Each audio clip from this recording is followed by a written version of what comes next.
สบายดีวิดีโอนี่เป็นวิดีโอเพิ่มเติมเนาะก็คือเอาบทเลขเกี่ยวกับแวนกงมาให้ตืมเนาะแล้วก็จะแนะนำวิธีแก้บทเลขแต่ละข้อแต่ละแบบเพื่อให้เราเห็นรูปแบบของบทโจทย์หลากหลายขึ้นเนาะว่าโจทย์แบบนี้แก้แบบใดนะแบบนี้เหตุแบบใดใส่สูตรใดสินะเนาะ ซึ่งอาจารย์ได้รวมบทเลขมากับมีทั้งแวนกงลุบและก็แวนกงสวดเนาะปนกันอยู่ในนี้แต่ว่าก่อนที่จะไปแก้บทเลขแต่ละข้ออาจารย์จะพาเฮามาสรุปสูตรที่สำคัญที่เฮาใส่ในแวนกงนี่เสียก่อนเนาะได้เดี๋ยวอาจารย์เสียบบิ๊กก่อนเขามาเบิ่งว่าสูตรที่สำคัญที่เขาใส่ในแวนกงมีสูตรได้แน่นะแต่ละสูตรใส่แบบใดสินะเริ่มต้นจากสูตรที่1เนาะอาจารย์เขียนสรุปเดี๋ยวสรุปสูตรเกี่ยวกับแวนกงอันที่1สูตรที่1 k เท่ากับa ขีด b ขีดส่วน ab เท่ากับลบ s ขีดส่วน s นี่คือสูตรที่1นะสูตรที่2ละแมน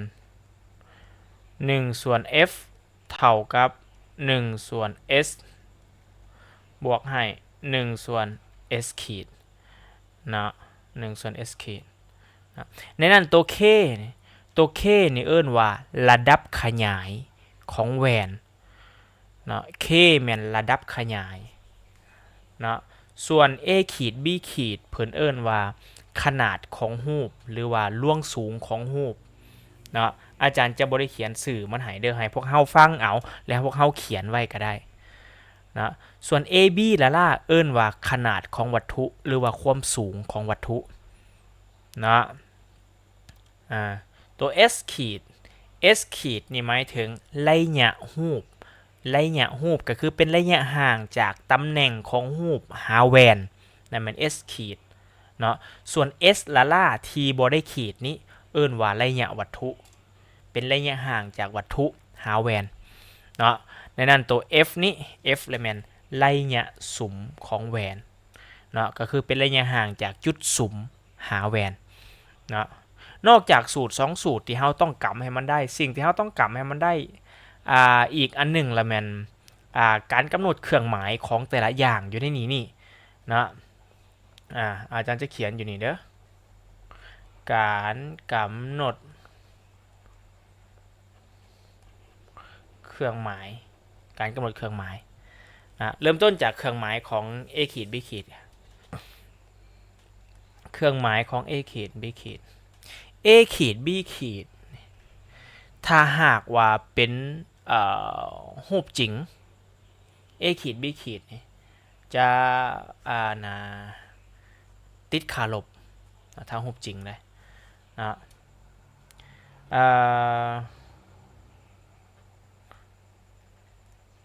เป็นรูปจริงนี่ a ขีด b ขีดจะติดขาลบเนาะอาจารย์สิว่าจังไดดี a ขีด b ขีดจะติดลบก็ได้จะติดลบแต่ถ้าหากว่า a ขีด b ขีดเป็นรูปล้วงa ขีด b ขีดนี่จะมีค่าบวก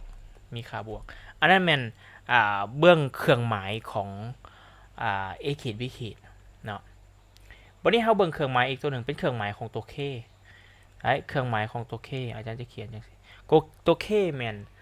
ระดับขยายของแวนเนาะตัว k ก็สิมีทั้งค่าบวกทั้งค่าลบเดี๋ยวเรามาเบิ่งว่าถ้า k เป็นค่าบวกหมายความว่าอย่าง k เป็นค่าลบหมายความว่าอย่างสำหรับเครื่องหมายของตัว k นี่จะคือกันกับเครื่องหมายของ a ขีด b ขีดเนาะก็คือถ้าหากว่ารูปเป็นรูปจริง k นี่จะมีค่าลบเนาะถ้ารูปเป็นรูป จริงเป็นรูปจริงเด้อ K จะขอโทษจะติดลบคือกันกับ a ขีด b ขีดแต่เป็นรูปจริงจะติดลบสินะอันนั้นเป็นในส่วนของตัว K ถ้ารูปเป็นรูปลวงK นี่จะมีค่าบวกเด้ออันนี้มันในส่วนของเครื่องหมายตัว K วันนี้เครื่องหมายตัวได้เติมอีกเครื่องหมายตัว S ขีด S ขีดนี่ S ขีดถ้าหากว่าเป็นรูปลวง S ขีดจะติดลบ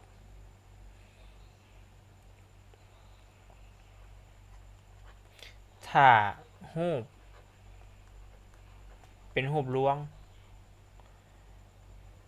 S ขีดจะติดลบเนาะหรือถ้าหากเฮาคิดไล่ออกมา S ขีดเป็นลบแสดงว่ารูปดังกล่าวเป็นรูปลวงสินะเนาะอันนั้นเป็นในด้านเครื่องหมายของมันแต่ถ้ารูปเป็นรูปจริงS ขีดนี่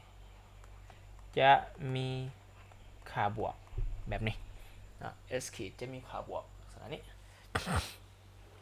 นะอันนี้แมนการกำหนดเครื่องหมายยังอีกตัวหนึ่งได้เนาะยังอีกเครื่องหมายของตัว F เครื่องหมายของตัว F นี้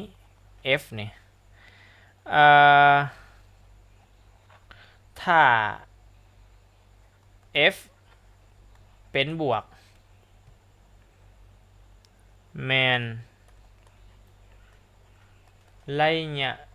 สุมของแวนกงลบได้แต่ถ้า F เป็นลบแมนระยะสุมของแวนกงส่วนหรือจะว่าปีนอีกอันหนึ่งก็คือถ้าหากว่าแวนเป็นแวนกงส่วนค่าของ F จะต้องติดลบถ้าหากว่าแวนเป็นแวนกงลบค่าของ F จะต้องติดบวกสินะใส่เครื่องหมายบวกเนาะโอเคอันนี้มันเกี่ยวกับการสรุปสูตรและการใส่เครื่องหมายเนาะจังหน่อยไปหอดบทเลขมันแล้วอาจารย์จึงจะเว้าคืนว่าเครื่องหมายแนวนี้ว่าเครื่องหมายตัวนี้มีความหมายแบบใดและก็เวลาแก้เลขมันมีความสำคัญแนวใดเนาะเดี๋ยวเราไปเบิ่งเลขข้อที่1กันเลยให้เราจดอันนี้ไว้เด้อในส่วนของแวนกงวันนี้เราไปเบิ่งข้อที่1โจทย์ที่อาจารย์เอามาเนี่ยจะเป็นโจทย์ง่ายๆบทเลขง่ายๆนะเบิ่งข้อที่1อาจารย์สิบ่ได้กำหนดละเอียดเดี๋ยวอาจารย์จะขีดแล้วอาจารย์จะเขียนหยองเลยเนาะวัตถุสูง4 ซมวัตถุสูง4 ซมอันนี้มันถึง AB ได้ถูกวางอยู่หน้าแหวนกงลบที่มีระยะสุม12 ซมแม่น F เนาะถ้าระยะรูปที่เกิดขึ้นแม่น24 ซมระยะรูปที่เกิดขึ้นแม่น24 ซมระยะรูปที่เกิดขึ้นแม่น24 ซมอันนี้แม่น S ขีดเป็นระยะรูประยะวัตถุแม่นเท่าใดทำระยะวัตถุทำหา S ว่ามันเท่าใดเนาะเดี๋ยวนี้เขามีระยะสุมมีระยะรูปแล้วถามหา S อาจารย์คิดว่าอาจารย์น่าจะใส่สูตรนี้เหมาะสมที่สุดนะซอก S จาก1ส่วน F เท่า1ส่วน S บวกให้1ส่วนS ขีดตัวนี้บ่เกี่ยวละเพราะข้อมูลเขามีครบในการส่องหา S ละนะได้อาจารย์แทนเลยเป็น1ส่วน F แม่น12 F แวนกงลบเนาะแวนกงลบ F จะเป็นค่าบวกใส่เป็น12 F แม่น12เนาะเท่ากับ1ส่วน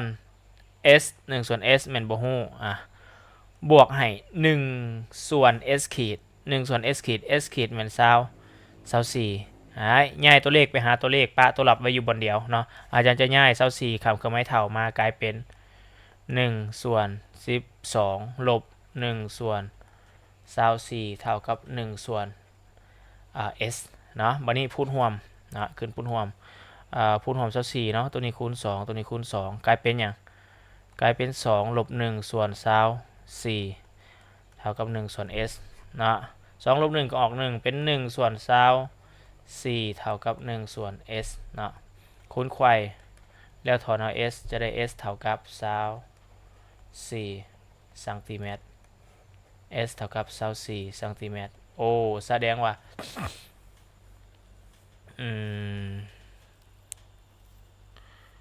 แสดงว่าวัตถุอยู่ตำแหน่งจุดใจกลางโค้งของแวนเนาะคำตอบเป็นข้อดีข้อ1คำตอบเป็นข้อดีโอเคไปต่อข้อที่2ให้ข้อที่2เนี่ยข้อที่2คล้ายๆกับข้อ1แต่คำถามแตกต่างเนาะข้อที่2วัตถุสูง4ซนเมตรคือเก่าA B ถูกวางไว้อยู่ต่อหน้าแหวนกงรูปที่มีระยะสูงอันนี้เป็น F คือเก่าเนาะถ้าระยะรูปที่เกิดขึ้นเป็น24ซนเมตรอันนี้เป็น S ขีดความสูงของรูปที่เกิดขึ้นเป็นเท่าไหร่เขาจะถามหาความสูงของรูปความสูงของรูปหอยอาจารย์ก็สิสอนจากสูตรนี้แหละจาก A ขีด B ขีดส่วน AB เท่าลบ S ขีดส่วน S อาจารย์จะสอนอย่างนี้แล้วอาจารย์จะสอนอย่างนี้ความสูงของรูปก็คือ A ขีด B ขีดนี่แหละเนาะในไม้ข้อโจทย์คนนี้ก็จะถามหา A ขีด B ขีดเนาะนั่นเขาจะให้ AB มาแล้วเท่ากับ4นะให้ AB มาแล้วเท่ากับ4แล้วก็ให้ระยะรูปก็คือ S ขีดมาเป็น24เนาะเวียกของเราคือต้องไปซอกหา S เนาะถ้าหากพวกเราสังเกตเบื้องดีข้อ1กับข้อ2ข้อมูลมันอันเดียวกันเลยนั่นหมายความว่าถ้าหากว่าข้อมูลอันเดียวกันถ้าเราไปซอกหา S จะออกเท่าไหร่ S ก็จะออก24ฉะนั้นข้อ1กับข้อ2อาจารย์จะใส่ข้อมูลอันเดียวกันเลยเด้ออาจารย์จะถือว่าเรามี S เท่ากับ24แล้วเนาะ S ขีดเท่ากับ24 S เท่ากับ24เช่นกันฉะนั้น A ขีด B ขีดก็คือความสูงของรูปของอาจารย์นี่นะสิหาได้จากนี่ A ขีด B ขีดส่วน AB เป็น4เท่ากับลบ S ขีด S ขีดก็คือ24ส่วนให้ S ก็เป็น24เช่นกันอาจารย์ใส่ข้อมูลจากตัวเทิงนะหารกันได้อย่างหารกันออกลบ1นะได้ A ขีด B ขีดส่วน AB เท่าลบ1นะส่วน AB เท่าลบ1 AB เป็น4เนาะ AB เป็น4เท่าลบ1ฉะนั้น A ขีด B ขีดของเฮาจึงเท่ากับลบ4ซนเมตรลบ4ซนเมตรนี่คือคำตอบนะ A ขีด B ขีดออกลบหมายความอย่างหมายความว่ารูปดังกล่าวเป็นรูป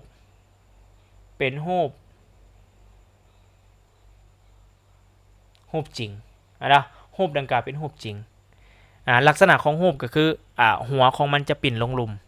ได้เป็นรูปจริงรูปดังกล่าวเป็นรูปจริงสินะเนาะที่มีความสูงเท่ากับ4เด้อเครื่องไม้ลบบอกสนิทของรูปซื่อๆว่ารูปเป็นรูปจริงเนาะและมีความสูงเท่ากับ4สินะเดี๋ยวนี้ข้อนี้เขาจะถามหาความสูงของรูปฉะนั้นเราสามารถตอบเลข4ได้เลยนะคำตอบแมนข้อ B นั่นคือข้อที่2นะไปเบิ่งข้อที่3แหวนกงรูปมีระยะสูงf เนาะถ้าวัตถุถูกวางไว้อยู่ระยะวัตถุ s จากแหวนระยะรูปจะเป็นเท่าไหร่ถามหา s ขีดง่ายอีกละถามหา s ขีดจากสูตร1ส่วน f เท่า1ส่วน s บวก1ส่วน s ขีดนะบวก1ส่วน s ขีดแทนค่า1ส่วน f 1ส่วน f ก็คือ1ส่วน15ลบให้1ส่วน s นั่นว่าย้าย1ส่วน s มาเลยนี่เพราะว่าเขาต้องการส่องหา s ขีดเด้ย้าย1ส่วน s มากลายเป็นลบ1ส่วน s ซึ่ง s เท่ากับ10นี่เห็นป่ะเท่ากับ1ส่วน s ขีดเหตุแบบนี้ลดมาจึงไวเนาะบัดนี้ขึ้นพูดรวมเท่าไหร่พูดรวมเขาเอาพูดรวม30เนาะ30มอนี่คูณ2มอนี่คูณ3นะจ๊ะกลายเป็น2ลบ3ส่วน30เท่ากับ1ส่วน s ขีดได้จ้ะ2ลบ3ออกอยู่ลบ1ส่วน30เท่ากับ1ส่วน s ขีดนะคูณไขว้ได้ลบ s ขีดเท่ากับ30คูณ1เท่ากับ30หรือว่า s ขีดเท่ากับลบ30ซนเมตรเนาะได้และอย่างรูปจะเป็นเท่าไหร่และอย่างรูปออกติดลบ30ซนเมตรแสดงว่ารูปดังกล่าวเป็นรูปรวงนะและอย่างซูม ซนติเมตรแล้วระยะรูปห่างจากแหวน10ซนติเมตรก็คือมันอยู่ระหว่างจุดมันอยู่ระหว่างจุด F หาจุด O นะระยะนี่มัน15ซนติเมตรรูปอยู่นี่รูปอยู่ประมาณนี้เนาะคันรูปอยู่ประมาณนี้เวลาเฮาแต้มรูปนะจะได้รูปเป็นรูปจังได๋จะได้รูปเป็นรูปลวงเนาะรูปลวงมาดิรูปลวงเกิดอยู่พี่ได้นะนั่นคำตอบแมนข้อดีออกลบ30เนาะสำหรับข้อที่3ไปเบิ่งข้อที่4ข้อที่4วัตถุ1สูง6ซนติเมตรอันนี้แมนความสูงของวัตถุแม่น AB เนาะวางอยู่ห่างจากแหวนกงรูป20ซนติเมตรวางอยู่ห่างจากแหวนกงรูปแม่นหยังห่างจากแหวนกงรูปวัตถุวัตถุห่างจากแหวนกงรูป20ซนติเมตรแสดงว่าอันนี้คือ S ถ้าระยะซุ้มของแหวนแม่นเท่านี้ระยะซุ้มของแหวนแม่น F เนาะแหวนกงรูปตัว F เป็นค่าบวกนะรูปที่เกิดขึ้นจะมีความสูงตัวไหนถามหาความสูงของรูปที่เกิดขึ้นเนาะความสูงของรูปที่เกิดขึ้นอาจารย์ก็สิสอกจากสูตร a ขีด b ขีดส่วน ab เท่ากับลบ s ขีดส่วน s อาจารย์จะสอกจากนี้เนาะในนั้น s ของอาจารย์เท่ากับ20อาจารย์จะไปสอกหา s ขีดอาจารย์จะไปสอกหา s ขีดโดยการซอก s ขีดจากสูตร1ส่วน f เท่า1ส่วน s บวก1ส่วน s ขีดนะแทนค่า1ส่วน f มัน20ขอโทษ f มัน10ง่าย1ส่วน s มากลายเป็นลบ1ส่วน s มัน20เป็นลบ1ส่วน20เท่ากับ1ส่วน s ขีดพูดรวม20เนาะพูดรวม20คูณ2คูณ2กลายเป็น2ลบ1ส่วน20เท่า1ส่วน s ขีด2ลบ1ออก1กลายเป็น1ส่วน20เท่า1ส่วน s ขีดถอนเอา s ขีดเท่ากับ20ซนติเมตรนี่คือ s ขีดแล้วล่ะหลังจากเราได้ s ขีดเราจะได้ a ขีด b ขีดได้ a ขีด b ขีดส่วน ab เป็น6เท่ากับลบ s ขีดลบ s ขีดก็คือเป็นลบเท่าไหร่ลบ20ส่วนให้หยังส่วนให้ s ก็แม่น20หาร20ได้1แสดงว่า a ขีด b ขีดของเฮา20หาร20ได้1เนาะคูณ6ขึ้นไปใส่1กลายเป็นลบ6ซนติเมตรมีบ่รูปที่เกิดขึ้นมีความสูงเท่าไหร่เท่ากับลบ6ซนติเมตรเห็นบ่วัตถุสูง6ซนติเมตร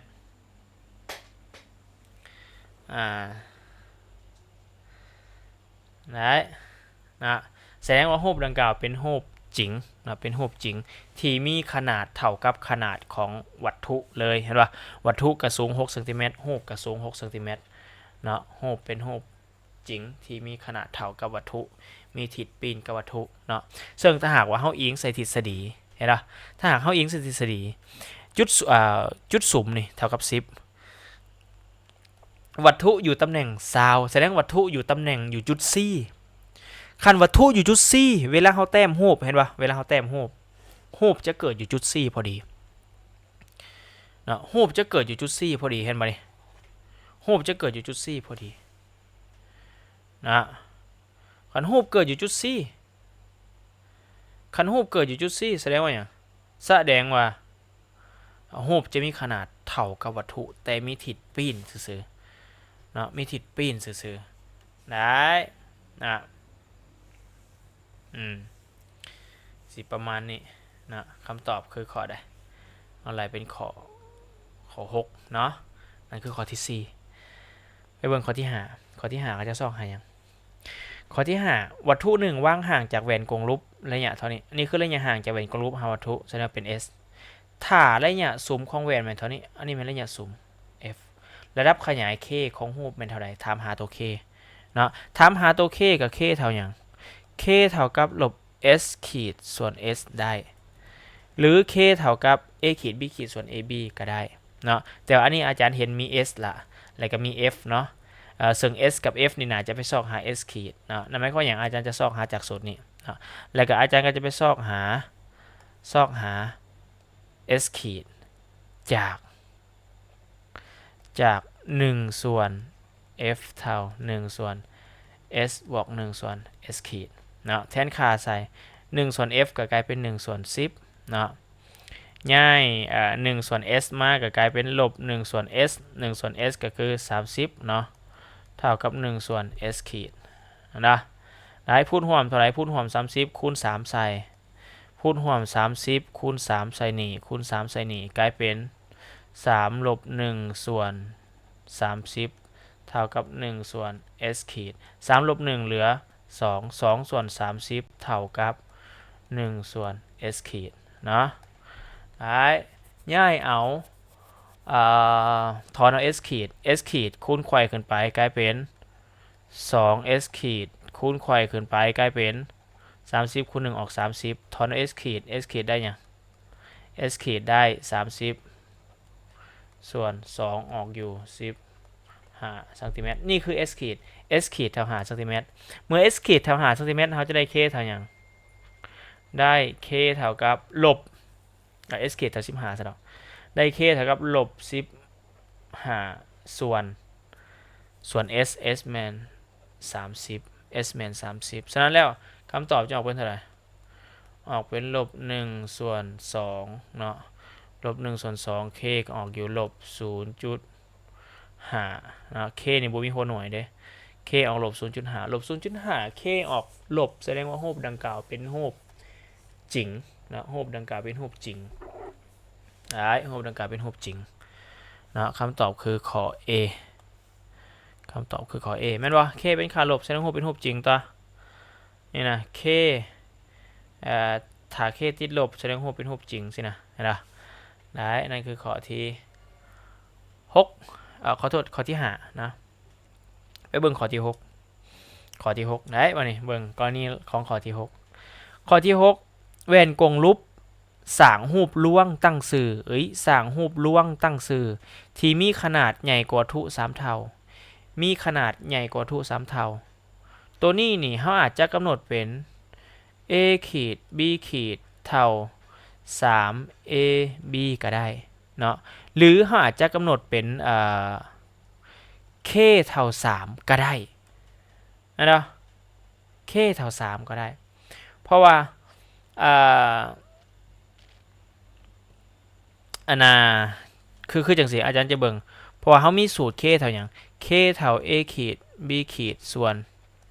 ab เห็นป่ะถ้าหากเรากำหนดจังซี่นะแสดงว่าหยังแสดงว่า ab เท่า3 a ขีดa ขีด b ขีดเท่า3 ab เนาะเฮาก็แทนเป็นหยัง3 a b ส่วน a b ได้ k เท่าหยังล่ะได้ k เท่า3เห็นป่ะได้ k เท่า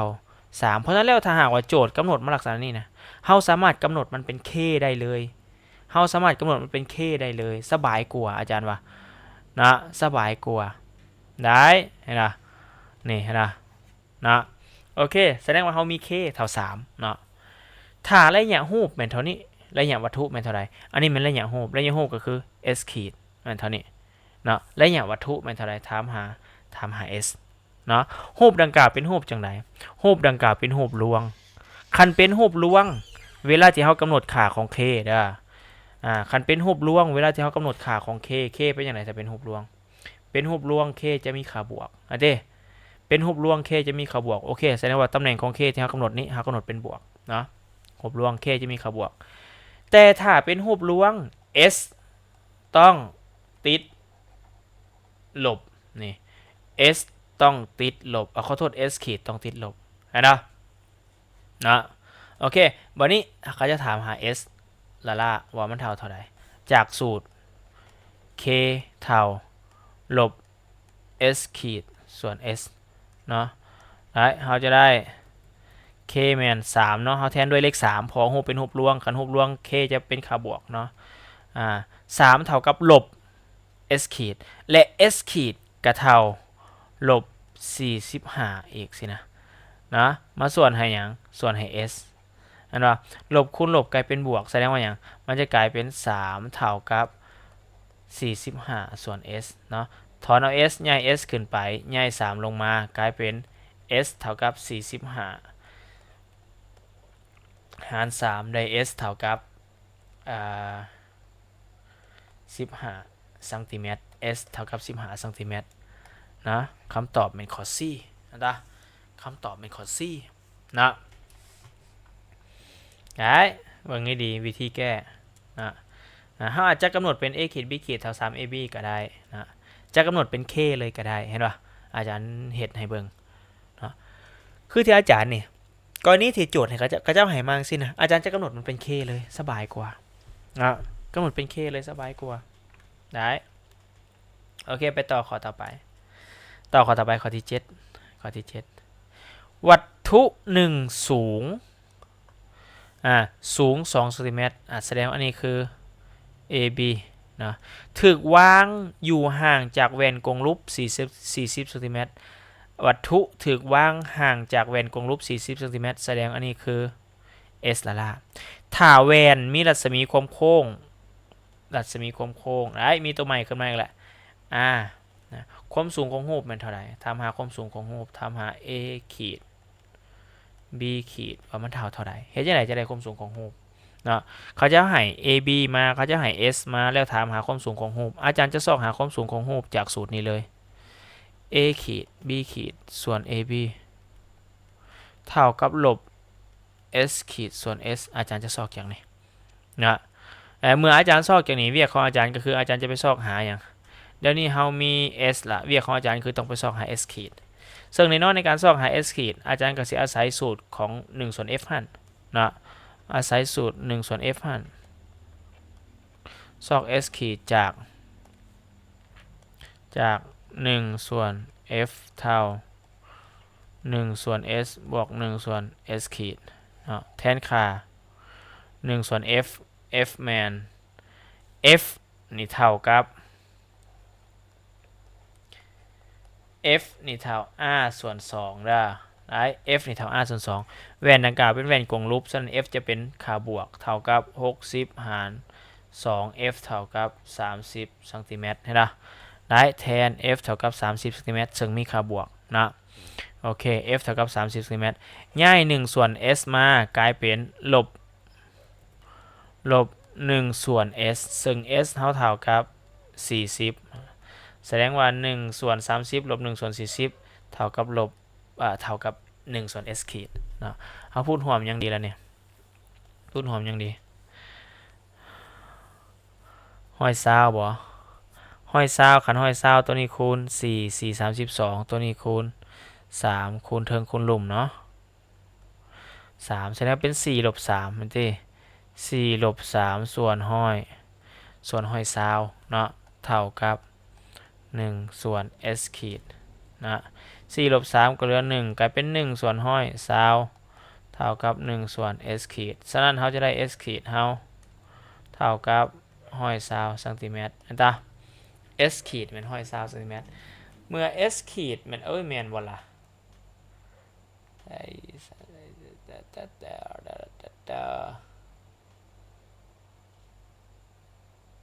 แมนแล้วแหละ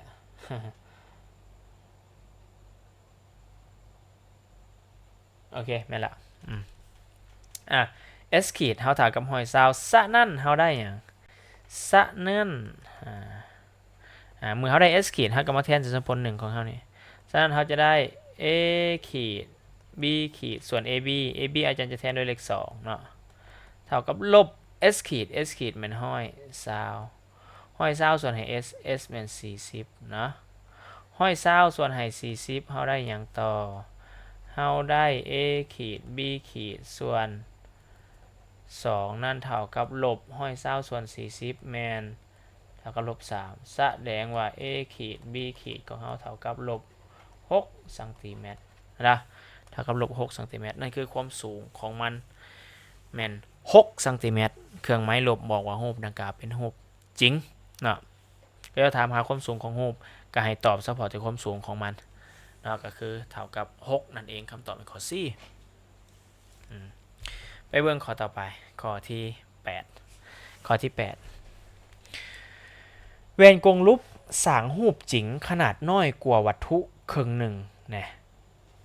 แหวนกงรูปสร้างรูปจริงขนาดน้อยกว่าวัตถุครึ่งหนึ่งสิเขียนจังได๋ล่ะสร้างรูปจริงก็คือ A ขีด B ขีดนะน้อยกว่าวัตถุครึ่งหนึ่งก็แสดงว่าหยังเท่ากับวัตถุหาร2ความหมายนะ รูปดังกล่าวเป็นรูปจริงแม่นบ่คันรูปดังกล่าวเป็นรูปจริง a ขีด b ขีดต้องติดลบเนาะถ้าระยะวัตถุแม่น30ซนติเมตรเฮามี s แม่น30ซนติเมตรเนาะระยะรูปแม่นเท่าใดถามหา s ขีดเนาะตัวนี้อาจารย์ก็สิใส่สูตรอันนี้นี่แหละนะสูตร a ขีด b ขีดส่วน ab เท่ากับลบ s ขีดส่วน s นี่แหละเนาะแล้วจากนั้นเราก็แทนไซส์ a ขีด b ขีดนี่เท่ากับ ab ส่วน2เนาะ ab ส่วน2ติดลบเลยเนาะมาส่วนให้หยังมาส่วนให้ ab เนาะเท่ากับลบ s ขีดส่วน s s แม่น30เนาะไล่ตัวนี้ก่อนเอานอกคูณนอกในคูณในหมายถึงตัวนี้นี่ส่วน1เนาะตัวนี้คูณมานี่ตัวนี้คูณมานี่กลายเป็นลบ ab ส่วน2 ab เท่ากับลบ s ขีดส่วน30แม่นบ่ได้เอาตัดตึดเหลือหยังเหลือลบ1ส่วน2เนาะทั้งเทิงเหลือ1เด้ลบ1ส่วน2เท่ากับลบ s ขีดส่วน30เนาะลบกับลบตัดกันออกเหลือหยังเหลือ1ส่วน2เท่ากับลบเหลือ1ส่วน2เท่ากับ s ขีดส่วน30เนาะ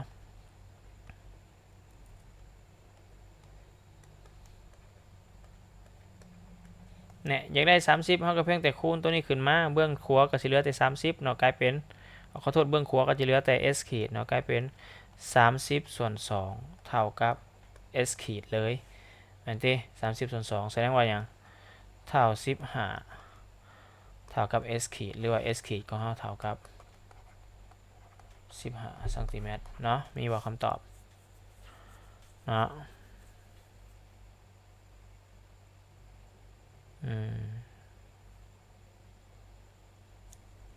โอเคคำตอบแม่น15ซนสิกงกับข้อ B เนาะกงกับข้อ B นี่คือข้อที่8นี่ครับไปเบิ่งข้อที่9ครับไปเบิ่งข้อที่9ข้อที่9เว้นกงลุบให้รูปร่วงตั้งชื่อให้รูปร่วงตั้งชื่อโดยมีขนาด2เท่าของวัตถุตัวนี้เฮากำหนดเป็น k เลยได้ k เท่ากับ2รูปดังกล่าวเป็นรูปร่วงแสดงว่า k มีเครื่องหมายเป็นบวกโอเคเฮาใส่เป็น2เลยเนาะถ้าระยะซุ้มของแหวนแม่นเท่านี้อันนี้แม่น f ระยะวัตถุแม่นเท่าใดถามหา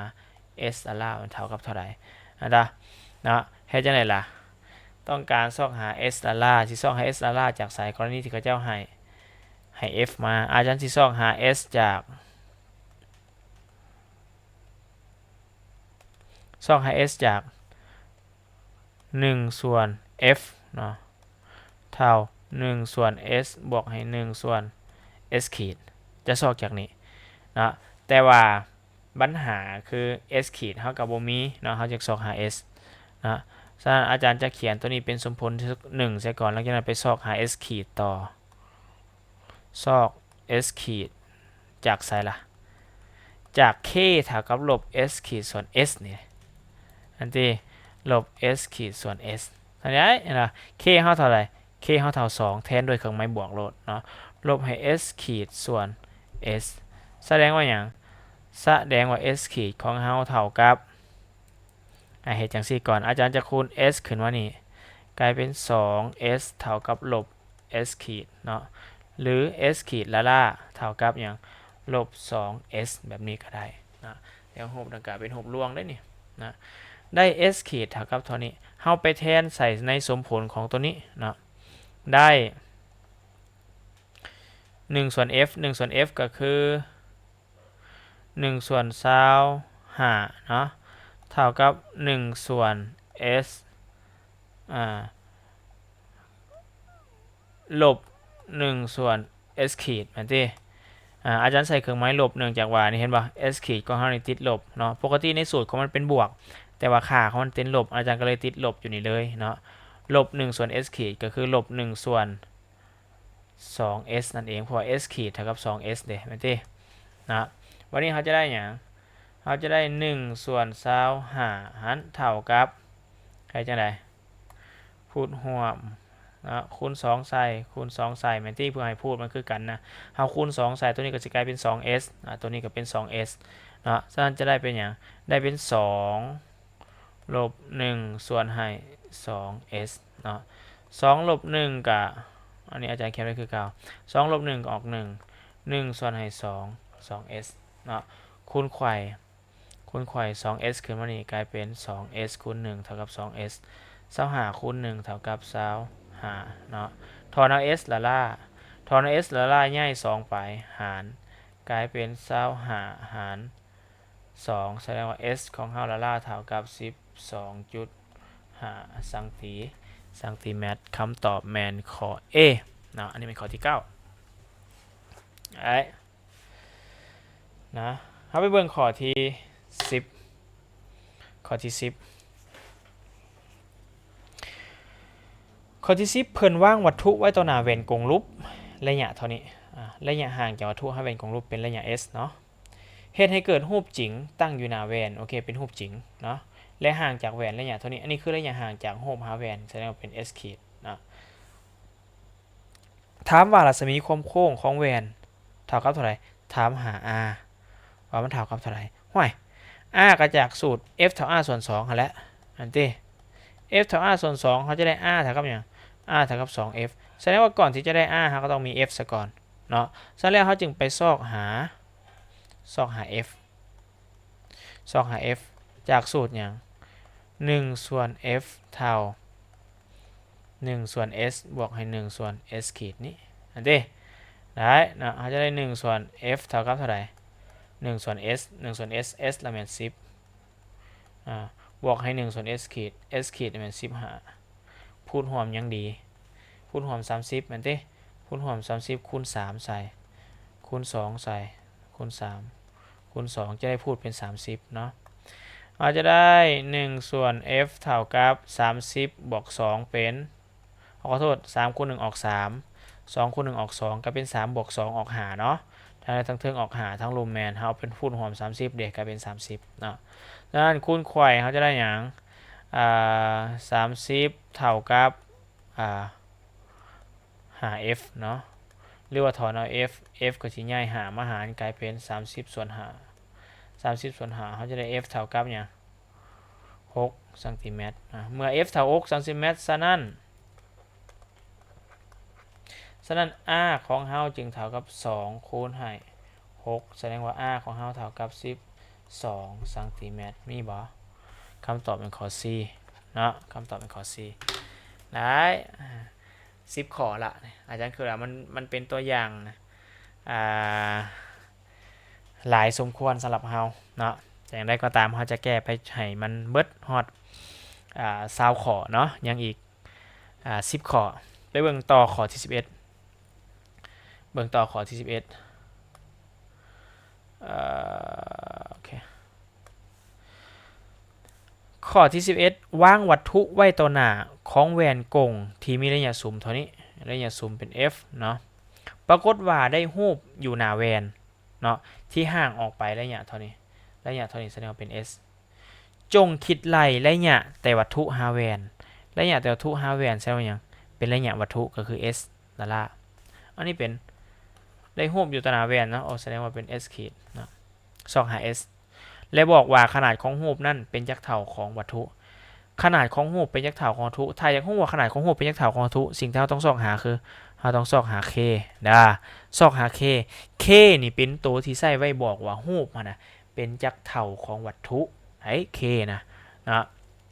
โอเคครับไปซอกหา s เรามี f มี s ขีดนะจาก1ส่วน f เท่า1ส่วน s บวก1ส่วน s ขีดนะแทนค่าเป็น1ส่วน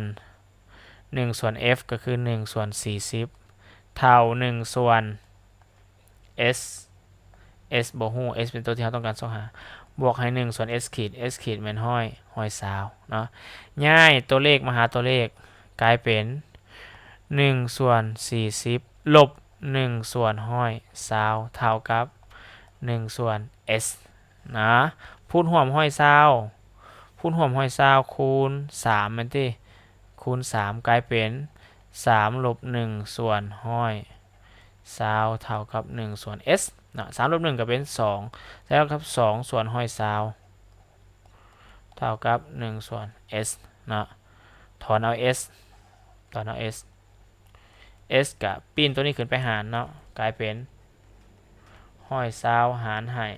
2ออกอยู่ s เท่ากับ60ซนติเมตร s นะเนาะ s เท่ากับ60ซนติเมตรตัวเลือกก็สิเป็นตัวเลือก c กับ d เนาะแต่ว่าเฮาก็บ่ฮู้ว่าแม่นตัวใดเนาะเฮาต้องไปซอกหา k ก่อนก็คือเบิ่งว่ารูปเป็นจักเท่าของวัตถุเนาะบัดนี้อาจารย์จะซอกหา k k ก็เท่ากับหยังลบ s ขีดส่วนให้ s เนาะแสดงว่า k เท่ากับลบ s ขีดเป็นห้อย20 s แม่น60หารกันออกอยู่ลบ2เนาะแสดงว่า k ออกลบ2แต่ว่าในตัวเลือกที่เพิ่นให้มาเพิ่นบ่ได้ใส่เครื่องหมายให้มันเนาะแสดงว่ารูปดังกล่าวก็เป็นรูปk ออกลบแสดงว่ารูปดังกล่าวเป็นรูปจริงซื่อๆเป็นรูปจริงเนาะที่มีขนาดใหญ่กว่าทุก2เท่าความหมายอันเดียวกันเนาะบ่ว่าจะเป็นเครื่องหมายลบหรือเครื่องหมายบวกก็ตามเนาะแสดงว่าk นะมีค่าใหญ่กว่าทุก2เท่าฉะนั้นคำตอบข้อนี้จะเป็นข้อ D นะเป็นข้อ D สำหรับข้อ11เนาะจือไว้เด้อถ้าหากว่าเขาเจ้าต้องการซอกหาขนาดของรูปเป็นจักเท่าของวัตถุแม่นให้เฮาซอกหา k ง่ายกว่าเนาะได้ไปต่อข้อที่12ข้อที่12ข้อที่12เวนกงรูป1มีระยะสุม f อยากรู้ว่าต้องวางวัตถุไว้ห่างจากแหวนกงนี่เท่าใดต้องวางวัตถุไว้ห่างจากแหวนกงเท่าใดแสดงว่า s ขีดจึงจะให้เกิดรูปที่มีทิศเดียวกับวัตถุจึงจะให้เกิดรูปที่มีทิศเดียวกับวัตถุและมีขนาดเป็น4เท่าของวัตถุแสดงว่าอันนี้คือ k นะบางคนอาจจะกำหนดเป็น a ขีด b ขีดเท่ากับ 4ab ก็ได้แต่ท้ายสุดแล้วถ้าหากว่าเรากำหนด a ขีด b ขีดเท่า 4ab เท่า 4ab เวลาที่เราเอา a ขีด b ขีดหาร ab นะก็จะได้เท่าอย่างเท่า4ซึ่ง4ก็คือค่าของ k นั่นเองสินะคือกับข้อเทิงที่อาจารย์ว่าแหละเนาะเพราะฉะนั้นแล้วกรณีที่โจทย์กำหนดจังซี่นะอาจารย์จะกำหนดให้ค่าเป็นค่าของ k เลยสบายกว่าเนาะฉะนั้นแล้วตัวนี้เป็นค่าของ k ได้แต่ว่าข้อนี้เขาต้องได้วิเคราะห์ดีๆหน่อยนึงนะเดี๋ยวนี้เขามีอย่างนี้เขามีระยะสุม f เท่ากับ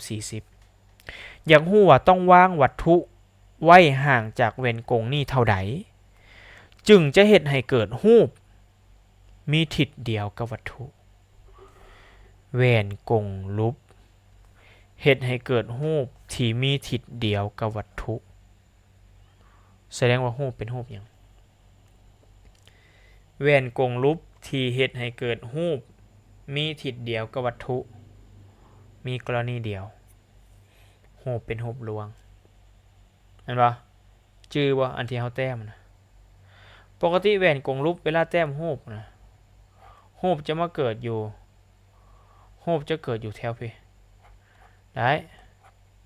และมีทิศปีนกับวัตถุตลอดมีกรณีเดียวที่รูปมีทิศเดียวกับวัตถุก็คือกรณีที่รูปดังกล่าวเกิดเป็นรูปลวงจึงจะมีทิศเดียวกับวัตถุเห็นป่ะสำหรับข้อนี้นะเนาะแสดงว่ารูปดังกล่าวเป็นรูปลวงเมื่อรูปดังกล่าวเป็นรูปลวงแสดงว่า k จะเท่ากับ4ก็คือ k จะมีค่าบวกนะโอเคให้จังได๋ล่ะซอกหา s นะซอกหา s โดยที่เรามี f เนาะเราก็ต้องซอกหาโดยการใส่สูตร1ส่วน f เท่ากับ1ส่วน s บวกให้1ส่วน s ขีดนะบวกให้1ส่วน s ขีดแต่ก็นั่นแหละเราก็ยังบ่มี s เถื่อขอโทษ s ขีดเถื่อเนาะซึ่ง s ขีดเราก็สิใช้ลักษณะแบบขอเทิงเลยก็คือ k เท่ากับลบ s ขีดส่วน s เนาะดังนั้น k เท่ากับ4แสดงว่า4เท่ากับลบ s ขีดส่วน s ก็คือบ่ฮู้เนาะคูณ s ขึ้นมานี่เราจะได้4s นะเท่ากับลบ s ขีดนะหรือ s ขีดเท่ากับลบ 4s นี่คือค่าของ s ขีดเราจะเอาs ขีดที่เท่ากับลบ 4s นี่ไปแทนซะนี่เนาะนั้นเราจะได้อย่างเราจะได้1ส่วน f 1ส่วน f ก็คือ1ส่วน40เท่ากับ1ส่วน s บ่ฮู้ปาไว้บวกให้1ส่วน s ขีด s ขีดเท่ากับลบ 4s ฉะนั้นแล้วอาจารย์จะแทนมันด้วยเครื่องหมายลบอยู่นี่เลย s ขีดเท่ากับลบ 4s ไม่รู้ว่าแมนเนาะเอาขึ้นพูดห่วมคูณ4เข้าไปคูณ4เข้าไปตัวนี้คูณ4เข้าไปกลายเป็นอย่างกลายเป็น1ส่วน40เท่ากับ4ลบ1ส่วนให้ 4s เนาะได้จะได้1ส่วน40เท่ากับ4ลบ1 4ลบ1ก็คือ3 3ส่วน4 4s เนาะคูณไข่คูณ 4s ขึ้นมานี่กลายเป็น 4s เท่ากับคูณตัวนี้ขึ้นมานี่กลายเป็น40คูณ3 40คูณ3ออกอยู่ห้อย20ถอนเอา s ละล่าเท่ากับห้อย20ส่วน40กลายเป็นอย่าง s เท่ากับอย่าง s เท่ากับ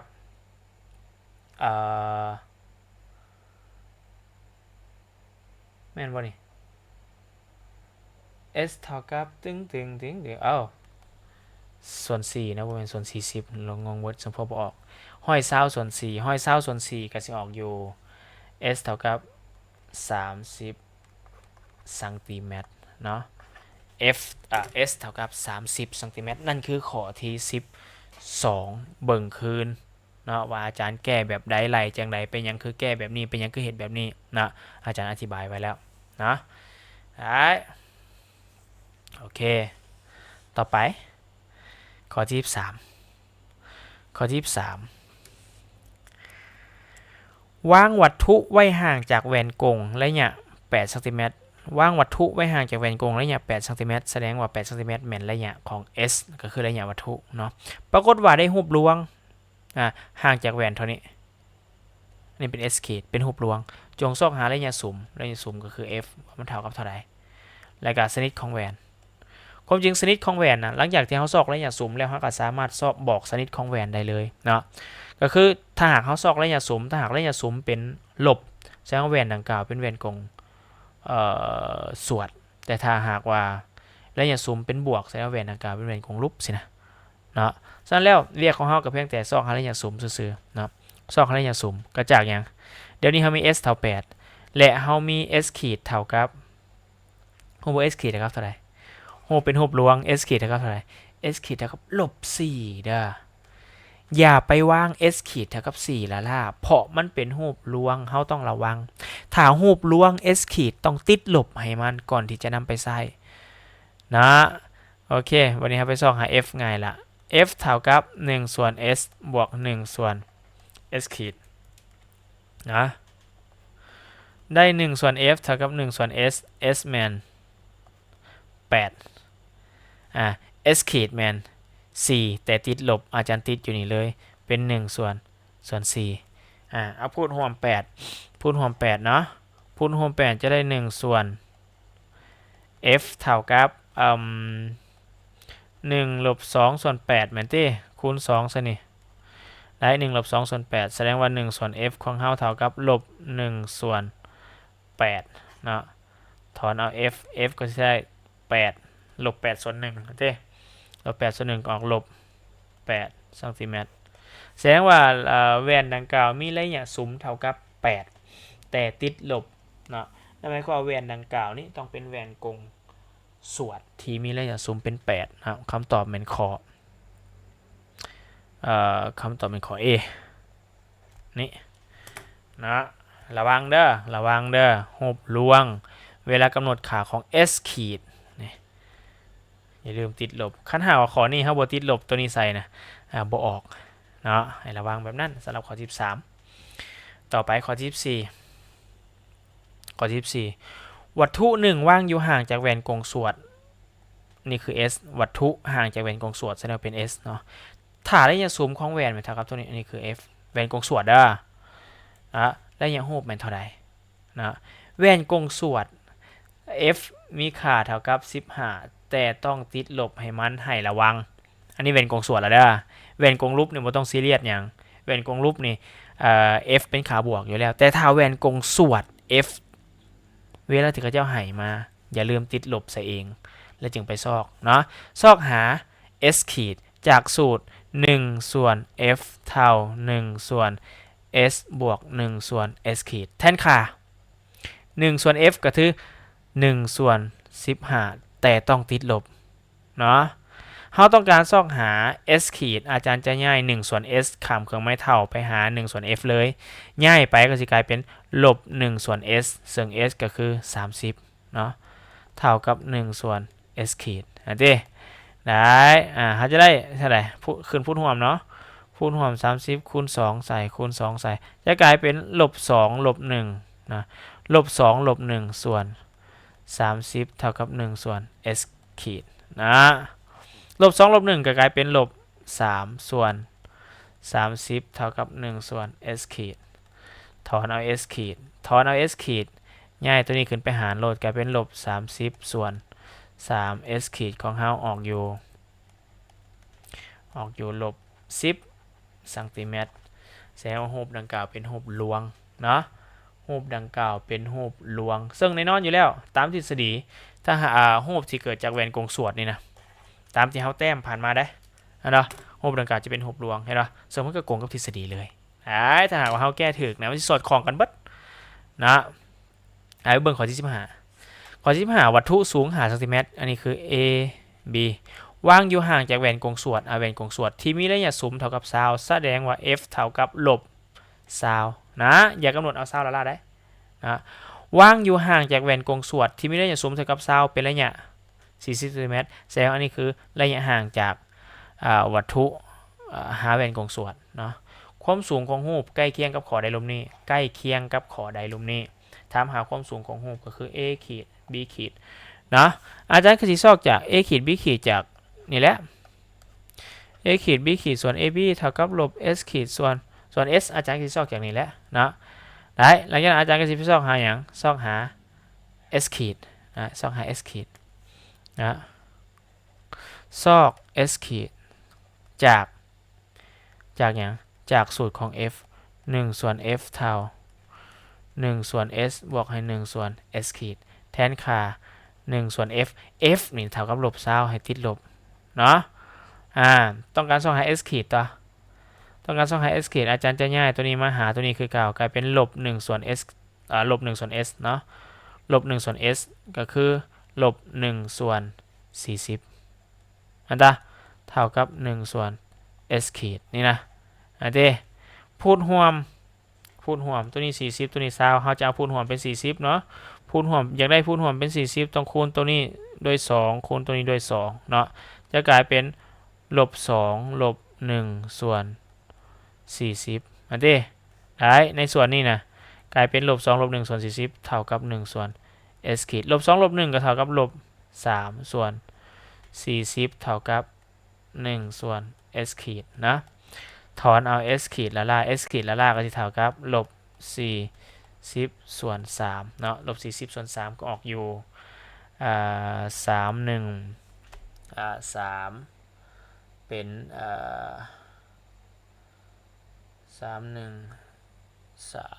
เป็น10 33ก็เป็น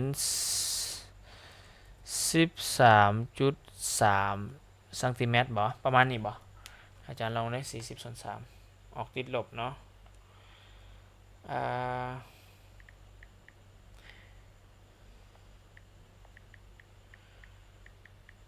13.33แต่ต้องติดลบเนาะต้องติดลบโอเคเขาอาจจะเอาค่าของ s เท่ากับนี่ก็ได้หรือเท่ากับนี่ไปแทนก็ได้เด้อโอเควันนี้เขาไปเอา s ขีดไปแทนใส่สมผลที่1เขาจะได้ a ขีด b ขีดส่วน ab มันหาเท่ากับลบ s ขีด s ขีดเนี่ยอาจารย์จะแทนโดยเลขตัวนี้เด้อ s ขีดนี่เท่ากับลบ40ส่วน3อาจารย์จะแทนเป็นสีดำซะ s ขีดเท่ากับลบ40ส่วน3นี่นะอันเดมาส่วนให้s s แมน40นะ เขาได้ a ขีด b ขีดส่วนหาเท่ากับลบคูณเข้าไปกลายเป็นบวกกลายเป็น40ส่วน3แล้วมาส่วนให้40เอานอกคูณออกในคูณในตัวนี้คูณมาใส่นี่ตัวนี้เป็นส่วน1เนาะคูณเข้าไปนี่กลายเป็นอย่างกลายเป็น a ขีด b ขีดส่วนหานั่นเท่ากับ40ส่วน3คูณให้40แม่นติ40คูณกันไปใส่3นี่นะแล้วอย่างเขาตัด40กับ40นี้ได้ a ขีด b ขีดส่วน5เท่ากับอย่างเท่ากับ1ส่วน1ส่วน3นะหรือ a ขีด b ขีดกับคูณ5ขึ้นไปใส่นี่เท่ากับ5ส่วน3อันที่มีเครื่องหมายลบเลยที่ได้ a ขีด b ขีดเท่ากับ5ส่วน3 5ส่วน3ก็จะเท่ากับ31320 3618 1.6 ปลายบ่1.66 เนาะออกอยู่ 1.66 ซนติเมตรก็สิเขาจะถามว่าใกล้เคียงกับข้อใดก็แสดงว่าใกล้เคียงกับตัวนี้เนาะ 1.67 ก็สิประมาณนี้เนาะ a ขีด b ขีดออกเป็นค่าบวก a ขีด b ขีดออกเป็นค่าบวกแสดงรูปดังกล่าวเป็นรูปลวงนะรูปลวงซึ่งในนอนต้องเป็นรูปลวงอยู่แล้วเพราะว่าแหวนดังกล่าวเป็นแหวนกงสวดเนาะ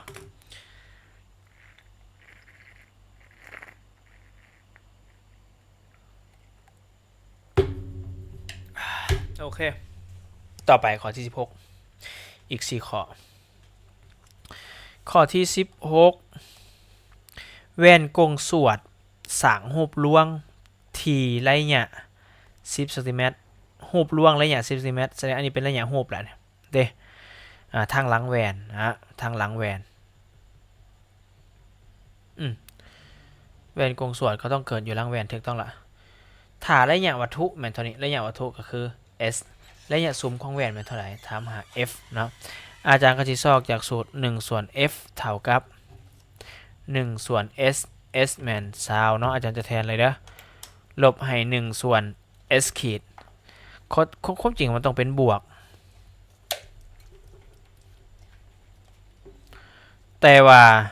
รูปดังกล่าวเป็นรูปลวงฉะนั้นแล้วเวลาที่เรากำหนดค่าของ s นี่นะ s นี่เขาจะให้10มาแต่เวลาที่เรามาแทนเรามากำหนดมันออกมาเนี่ยให้เรากำหนดเป็นลบ10 ซนติเมตรเด้อ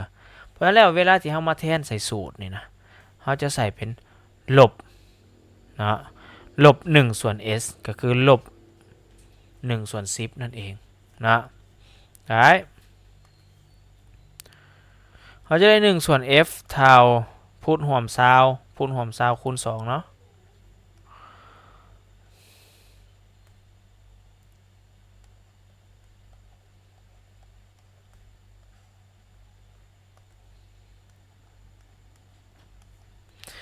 ได้1ส่วน f เท่ากับ1ส่วนลบ2ขอโทษ1ลบ2ลบ1ลบ2ก็จะ1ลบให้2ก็จะออกอยู่ลบ1ลบ1ส่วน20เนาะลบ1ส่วน20ถอนเอา f ก็จะได้เป็นลบ20ส่วน1ก็คือออก20 ซนติเมตรนั่นเองนะคำตอบข้อ C ขั้นตอนนี้นะเฮาคูณไขว่แล้วถอนเอา f ได้อยู่ที่นะคูณตัวนี้ขึ้นมานี่กลายเป็นอย่าง20คูณให้1ก็ออก20เนาะ f คูณให้ลบ1ก็ออกลบ f สินะเพื่ออยากให้ f บ่ติดเครื่องหมายลบเราก็ต้องคูณอย่างคูณลบใส่นี่คูณลบใส่นี่ลบคูณลบเป็นบวกก็กลายเป็นบวก f เท่ากับลบ20สินะได้จังสินะได้แบบนี้ได้คำตอบเป็นข้อ C เบิ่งต่อข้อที่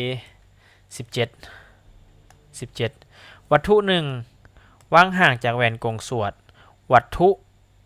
วางอยู่ห่างจากแหวนกงสวดนี่เป็นถึงระยะวัตถุเท่ากับ25 ซนติเมตรนะถ้าระยะซุ้มของแหวนมันเท่ากับเท่านี้ระยะซุ้มของแหวนมันถึงตัว f เท่ากับ10 ซนติเมตรแต่ว่ามันเป็นแหวนกงสวดฉะนั้น f ต้องเป็นลบ10 ซนติเมตรเวลาแทนเด้อ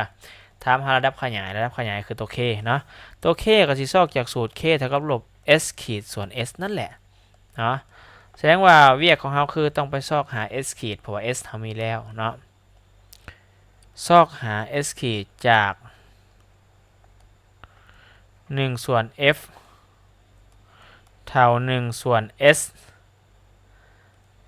บวก1ส่วน s ขีดแทนค่า1ส่วน f ก็เป็นลบ1ส่วน10เหมือนเต้ลบ1ส่วน10ง่ายตัวนี้มาลบ1ส่วน s s แมนซาว5เท่ากับ1ส่วน s ขีดนะอาจารย์ง่ายมาเลยเลยเด้ออาจารย์ง่ายตัวนี้มานี่กลายเป็นลบเลยนี่เห็นปะได้พูดร่วมเท่าไหร่นี่พูดร่วม50บ่50คูณ5ใส่เทิงคูณ5ใส่ลุมก็เป็น50ตัวนี้ก็ขันอยากได้50ก็ต้องคูณ2ใส่อันที่แสดงว่าพูดทั้งลุมเป็น50ละแสดงว่าจะกลายเป็นลบ5ลบ2เนาะลบ5ลบ2ส่วน50นี่เท่ากับ1ส่วน s ขีดนะลบ5ลบ2ก็เป็นลบ7ส่วน50เท่ากับ1ส่วน s ขีดถอนเอา s ขีดคูณไขว่ขึ้นไปมันจะกลายเป็น50ส่วน7ติดลบนำได้50ส่วน7ติดลบนำโอเคซนติเมตรนะฉะนั้นเขาจะได้ k เท่ากับอย่าง k แมันลบอาจารย์จะเขียนโดยสีแดงซะ k แมันลบอย่างลบ s ขีดลบ s ขีด s ขีดเขาติดลบ s ขีดมันลบ50ส่วน7นะแล้วก็มาส่วนให้อย่างลบ50ส่วน7แล้วก็มาส่วนให้ s แมน25นะฉะนั้น k ของเราจะกลายเป็นลบคูณลบเป็นบวกกลายเป็น50ส่วน7แล้วก็มาส่วน25เนาะนอกคูณนอกในคูณในตัวนี้ส่วน1เนาะตัวนี้คูณขึ้นมานี่ตัวนี้คูณขึ้นมานี่เราจะได้ k ของเราเท่ากับ50ส่วนให้7คูณให้25เนาะฮอนลงฮอนด้วย25เนาะจังรวม25ฮอน25เหลือ1ทั้งฮอนให้25เหลือ2กลายเป็น2ส่วน7แสดงว่า k ของเราเท่ากับ2ส่วน7ออกเท่าไหร่ล่ะ2ส่วน7ออกอยู่ 0.28 0.2857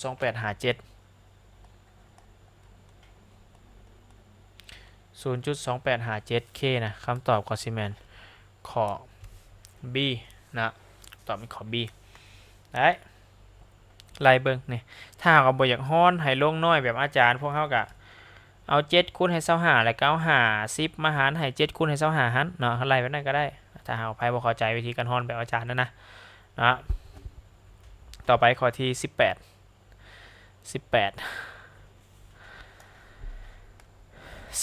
แว่นกงสวดมีรัศมีคมโค้งโอเคอันนี้คือ r เนาะวัตถุหนึ่งอยู่ห่างจากแวน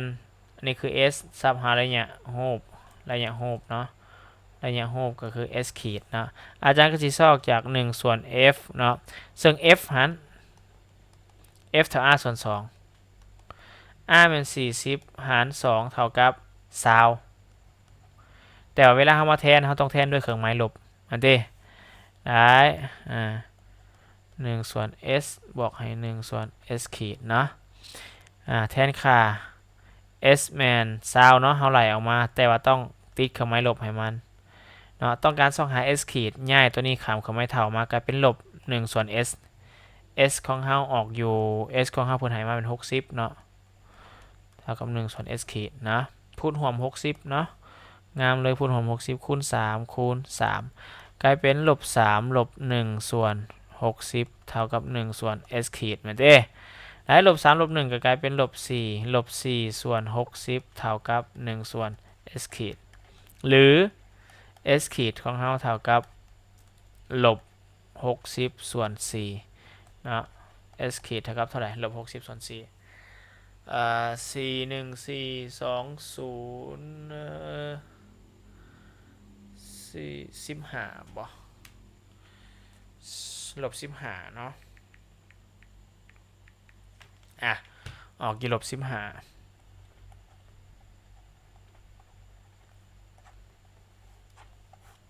ออกลบ15ซนติเมตร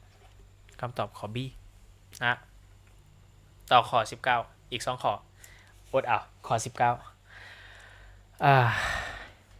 ข้อ19วัตถุสูง8ซนติเมตร8ซนติเมตรหมายถึง AB ถูกว่างไว้อยู่ต่อหน้าแหวนกงสวดโอเคแหวนกงสวดเนาะถ้ารูปที่เกิดขึ้นมีความสูง2ซนติเมตรอันนี้ A ขีด B ขีดเนาะระยะวัตถุแม่นเท่านี้อันนี้แม่น S เนาะระยะวัตถุระยะรูปแม่นเท่าไหร่เฮ้ยถามหาระยะรูปถามหา S ขีดใส่สูตรนี้เลยนะ A ขีด B ขีดส่วน AB เท่ากับลบ S ขีดส่วน S ได้นะเท่ากับลบ S ขีดส่วน S นะ A ขีด B ขีดแมนเท่ากับ2แล้วเท่ากับ2ส่วนหาร AB แมน8เท่ากับลบ S ขีดส่วน S แมนเท่าไหร่30เนาะเฮ็ดจังได๋ล่ะง่าย30ขึ้นไปคูณ2กลายเป็น2คูณ30ส่วนให้8เท่ากับลบ S ขีดเนาะ2คูณ30ก็ออก326 60ส่วน8เท่ากับลบ S ขีด60หาร8 87 56 87 56 4 8 5 40ก็สิออกอยู่ 7.5 เท่ากับลบ S ขีดเนาะเพื่ออยากให้ S ขีดเป็นเครื่องหมายบวกเราก็ต้องคูณลบใส่ทั้ง2ฝากนั่นติเราจะได้ลบ 7.5 เท่ากับ S ขีดนะหรือเขียน S ขีดไว้ทางซ้าย S ขีดก็เท่ากับ 7.5 ซนติเมตรคำตอบเป็นข้อ A เนาะไปเบิ่งข้อสุดท้ายข้อที่20แว่นกงสวดถูกใส่เป็นแว่นเบิ่งทางหลังของรถนะแว่นข้างนั่นแหละแต่ใส่เบิ่งทางหลังของรถเนาะถ้าระยะซูมของแว่นเท่ากับเท่านี้นี่คือระยะซูมของแว่น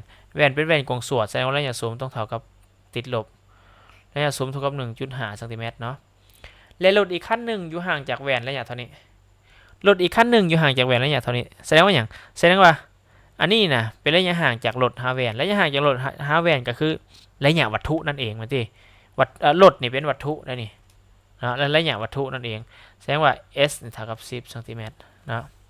รูปของรถคันนั้นเกิดอยู่ไสทำให้ S ขีดก็สิยากหยังก็1ส่วน F เท่ากับ1ส่วน1ส่วน F เท่ากับ1ส่วน S บวก1ส่วน S ขีดติ1ส่วน F อาจารย์จะแทนเลยเด้อ F นี่เท่ากับ 1.5 ติดลบให้มันพร้อมได้เท่ากับ1ส่วน S แมน10บวกให้1ส่วน S ขีดเนาะ1ส่วน 1.5 ย้ายตัวนี้มาลบ1ส่วน10เท่ากับ1ส่วน S ขีดอันเต้นะให้จังได๋ล่ะ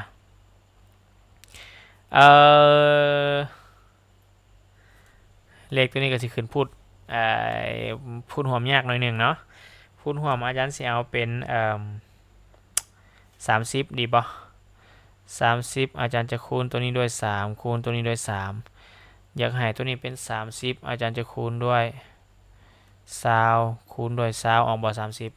1.5 คูณ20ออก30บ่อาจจะออก30ถูกต้องแล้วเนาะแสดงว่าทั้งเทิงแม่นลบ20ลบให้3ส่วน30ได้พูดรวม30เนาะเท่ากับ1ส่วน S ขีดนะเท่ากับลบ23ส่วน30เท่ากับ1ส่วน S ขีดถอนเอา S ขีด S ขีดก็เท่ากับง่ายขึ้นไปเป็นลบ30ส่วน23จะได้ S ขีดเท่ากับลบเท่าใด S ขีดเท่ากับลบเท่าใด1.30 มีบ่1.30ลบ 1.30 ซนติเมตรนี่คือระยะรูปเนาะระยะรูปโอ้บ่แม่นซนติเมตรใดมันต้องเป็นเมตรใดเนาะเพราะว่า เดี๋ยวนี้นี่ระยะซูมเท่าไหร่เป็นแมตต์ระยะรูปก็เป็นแมตต์ขอโทษระยะวัตถุก็เป็นแมตต์ซั่นระยะรูปก็ต้องออกเป็นแมตต์หมายความว่ารถดังกล่าวอยู่รูปของรถดังกล่าวนะอยู่ห่างจากแว่นของรถเฮาอยู่ระยะ 1.3 เมตรเด้อคำตอบคือข้อ C เนาะรูปดังกล่าวเป็นรูปลวงเพราะมันออกขาลบเนาะอันนี้แม่น20ข้อบทเลข20ข้อเป็นบทเลขเพิ่มเติมเนาะในส่วนของแหวนกงและมีทั้งแหวนกงส่วนและแหวนกงรูปเนาะในนั้นแหวนกงรูปนี่สิบ่ยากดอกเฮาบ่ได้ระวังอีหยังหลายเนาะแต่แหวนกงส่วนให้ระวังโดยเฉพาะเป็นเรื่องเครื่องหมายของตัว F เนาะโอเคอันนี้แม่นวิดีโอทวนคืนหรือว่าวิดีโอแก้บทเลขเพิ่มเติมเกี่ยวกับ